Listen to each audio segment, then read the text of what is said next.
So World of Warcraft has a lot coming next year in 2024, and recently they've released 2 different roadmaps with an absolute boatload of information to be gleaned from. So let's cover each of them, starting with the retail/modern roadmap, and afterwards we'll cover the classic one. For simplicity's sake, as I move through this, I'll consider that winter is from now, December, until February, spring will be March, April, and May, summer will be June, July, and August, and autumn will be September, October, and November. Patch 10.2.5, of which I have a few videos on already, is coming most likely sometime in mid-January. Things like follower dungeons, dragon riding worldwide, and some mounts and other goodies are already available on the PTR. The Azerothian Archive seems to be a new take on the good old archaeology talent, providing us more opportunity for new mounts and new transmogs. Hey there, Rotan here. I make to-the-point videos about World of Warcraft, helping people obtain collectibles, cosmetics, and mounts that they want easily and quickly. If that sounds like a fun time, subscribe.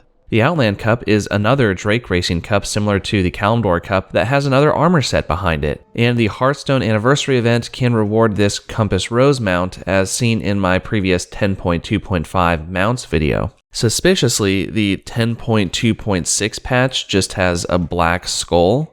Pirates? No, I can barely guess at what this might be, but my best guess is perhaps a hardcore mode for characters in retail WoW. I think that would be neat. Self-found mode is getting released at the same time on the classic roadmap, but we'll dive more into that later. So the alpha for the War Within also kicks off right around this time, but there hasn't been any details yet on how to opt in for it, but I imagine there will be something like a checkbox on your account page online as usual when the time gets closer. So spring will hit us sometime in March with some Dragonflight raids being revisited, and since this is plural, I assume it means both Vault of the Incarnates and Aberrus the Shadowed Crucible. This is probably the same thing as the Fated raids we saw back in Shadowlands, where they were just the same raid with some amped up numbers for some better loot and higher item levels. Along with this, a new PvP season is coming. Not much to really say there. Same with the new Mythic Plus season. I can't really venture a guess yet as to what dungeons they might be including here, but I'd love to see something totally out of the blue like Zul'Farrak, as I believe that will begin to be relevant in Season of Discovery around this time, and it'd be a neat way to tie the two together. I also have no idea what new open world rewards means, but that's probably just better gear upgrades and higher item levels for world quests. Towards the end of spring, probably in May, we're going to be getting patch 10.2.7, which comes with its own exciting updates. Time running seems to be like time walking, but perhaps timed and similar to Diablo's Greater Rifts with chances for grinding for higher levels in gear. Or it could be like that questline from Thaldraszus where we actually ran through multiple timelines very quickly. Now, the Harbinger quests are a big question mark, but the definition for Harbinger means someone who brings something, so I wonder if it's going to be lore related to War Within.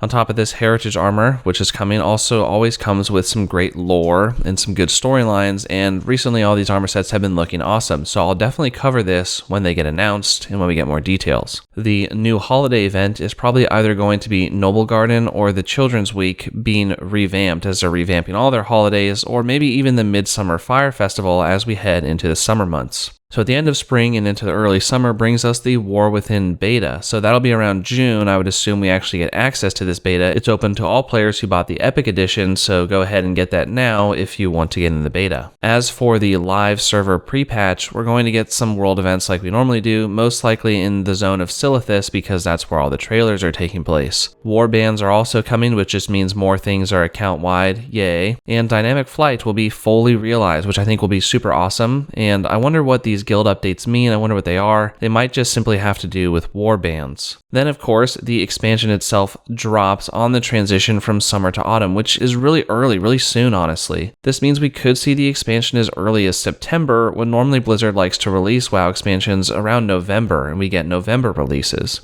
Delves, when they come out, will seem like a fun piece of side content, especially for new mounts and cosmetics, and will allow solo players to get more geared up than they usually are able to. Along with this, the hero talents are also going to be a major part of the expansion, and they're going to be bringing back some of those fabled hero classes that were actually planned for vanilla WoW but got cut over 20 years ago. Basically, everything in this column was covered in the BlizzCon reveal in extreme detail, so go watch that if you want some more details there. And finally, we end the year with the first patch post-launch, which is extremely vague. It just says new content, new story, and new updates. Great. However, the bottom of this, the 20th anniversary event, I'm curious about. Usually there's a mount or pet that comes along with an anniversary event, and I'm wondering what it could be for this very special anniversary. I would personally look back on the first patches or the first release of World of Warcraft and Vanilla WoW for inspiration and what that could relate right now story-wise. So immediately I'm thinking of the old gods, immediately I'm thinking of Silithus and Ankh-Kiraj, and they're all relevant here in the War Within. If not that, perhaps we can bring back an old fabled mount returning for all players that they never got the opportunity to get, like the Bengal Tiger or something similar. So with the modern roadmap done, let's move on to the classic roadmap now. This section will be a whole lot faster. By the end of January, it's looking like the Ruby Sanctum will open up for Wrath Classic, and then Season of Discovery Phase 2 will begin most likely in February, increasing our level cap to 40 and giving us more new and secret content. I'm calling right now that the fluorescent green Mechanostrider will be brought back as either a raid mount from Nomergon or the new PvP mount. What's really curious is this transition from winter to spring on both roadmaps when compared side by side. The Cataclysm Beta aligns with the War Within Alpha, and the Hardcore Self-Found mode aligns with this Curious Black Skull on the modern retail roadmap. This makes me believe that the skull on the retail map is indeed related to a hardcore mode being released in some capacity in modern WoW. So Self-Found will drop sometime in March of 2024, and we're going to get Season of Discovery Phase 3 sometime most likely mid-April to early May, which will increase our level cap to 50 and probably make something like Zul'Farrak, as I mentioned earlier, into the new raid. In May, the Cataclysm pre-patch will start, meaning the world gets wrecked and we get goblins and Worgen and all the rest of those features listed here, but all of them are just normal features in retail we're already familiar with, so I'm not going to cover them in detail. Same thing with this next box here. The actual Cataclysm release seems to be releasing sometime in June and July according to this, which means we are going to have a couple of months of breathing room before the War Within release on Modern. However, I'm not going to cover much of anything here in this box in detail, as these are all once again familiar features. Then in August, which is still before the release of War Within on retail, we're going to get the fourth phase of Season of Discovery, which will let us hit level 60 and finally giving us some true new endgame activities. I assume this means we're going to get a new raid again, and I think this time it's going to be the Karazhan Crypts.